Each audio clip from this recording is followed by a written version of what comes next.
Hello and welcome to part 2 of Intro to VFX Modding. In this video, we're going to begin to dive deeper into altering a VFX.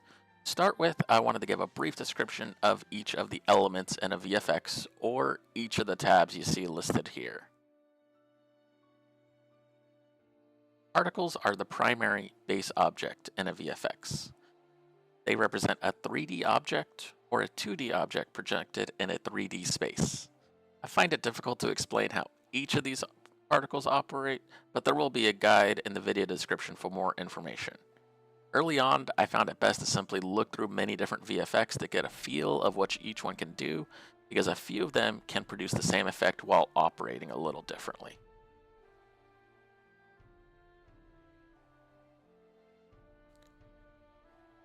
Textures and models. Textures are 2D images, while models are 3D objects, and they are both used by particles. Textures have a path and are commonly reused across multiple VFX. Models are mostly used by model and light model particles. Models are embedded in the AVFX file and do not have a path like textures. So if there is one you want to reuse, you need to export it from one file and import it into another. Most particles use at least one texture, but there are some cases of particles just using colors with no models or textures. Effectors are camera shakes, radial blurs, and VFX lighting effects. These are not used in all VFX files. Emitters are controllers for particles and effectors and can be nested in other emitters. Emitters control how their child node spawns and can influence particles and emitters from their original parameters. Emitters are also where SCD files can be called.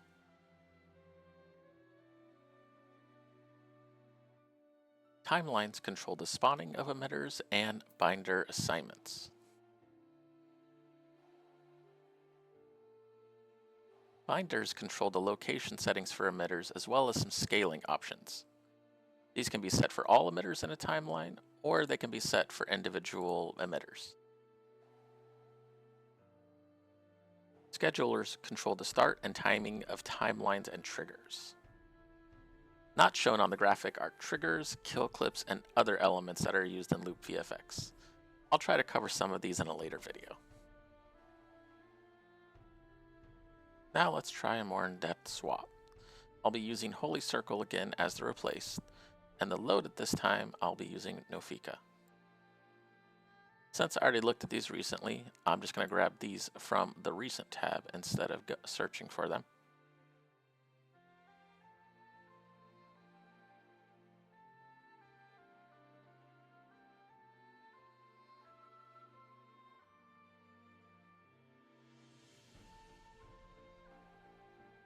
And once I hit update and start using the spell, I see some issues with it. It's starting off just a little too soon, it's too high up, and it is off center.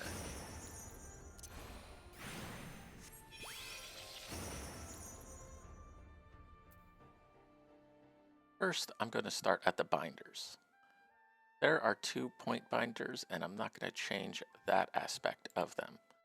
Linear and spline binders are mostly used when an effect is going from caster to target or vice versa. Since this effect is coming from the caster, I want to make sure it shows bind point type as the caster. I also have to be aware of the target point type, especially if it is set for by name. By name will actually bring into effect the bind point IDs. I definitely advise looking those up in the guide, as this can get its own video just by itself. Taking a look at these binders, I see the first one has zeros for all its positions. That is not the case for the second one. It has an X, which is making that off center for the VFX, and it has a Y, which is putting it up in the air. So I'm going to delete this X position, and the Y, I'm going to bring it down to halfway.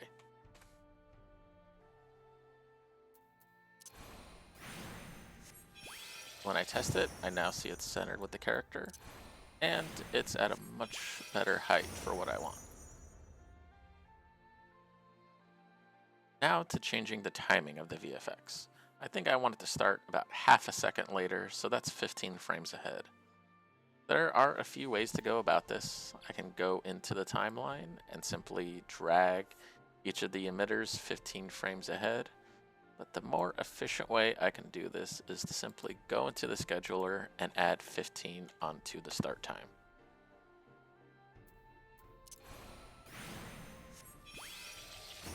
That looks much better for the timing of this.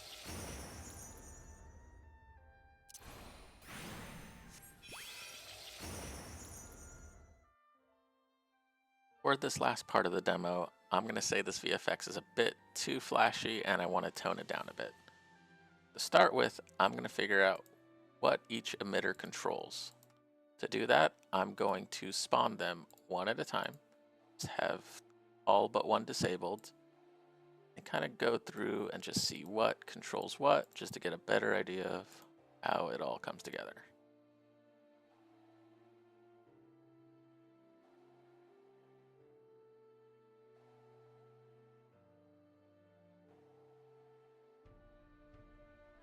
If I had multiple timelines and I wanted to break it down, I would go into the schedulers and I would actually go through and disable the extra timelines. That way I get a more clear view as I'm going through each of the emitters.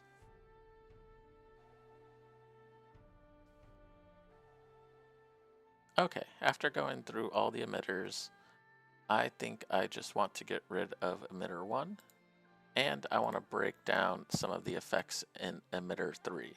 So I'm going to navigate over to that. And instead of hitting enabled and disabled, what I'm going to be doing is changing the create probability on each of them. So they all but one is 0.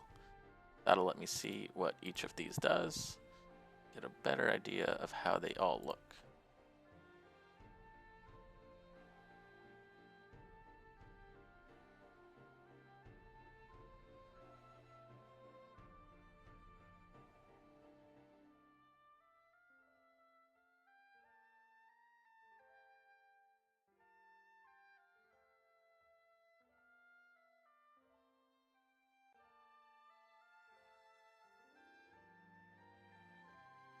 Okay, it's going to be a little generic, but I'm going to get rid of 6 and 7.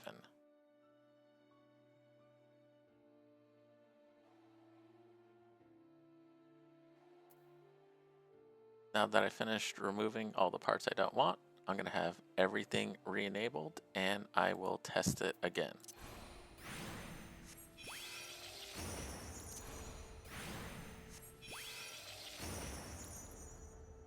Perfect. Now before exporting, I want to address the issue of the excess parts I still have in the mod. I have extra emitters and particles that are packaged in it, but they're not actually being spawned.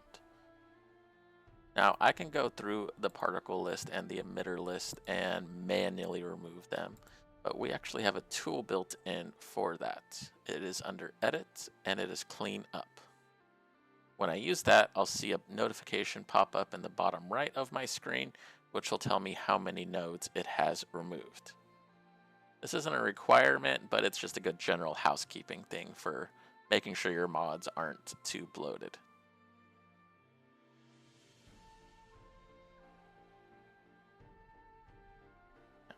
When I remove the extra ones, I will see that it is actually renumbered all of them, and it has filled in any of the gaps for the emitters and particles. It has also removed all of the textures that were part of those particles that were removed.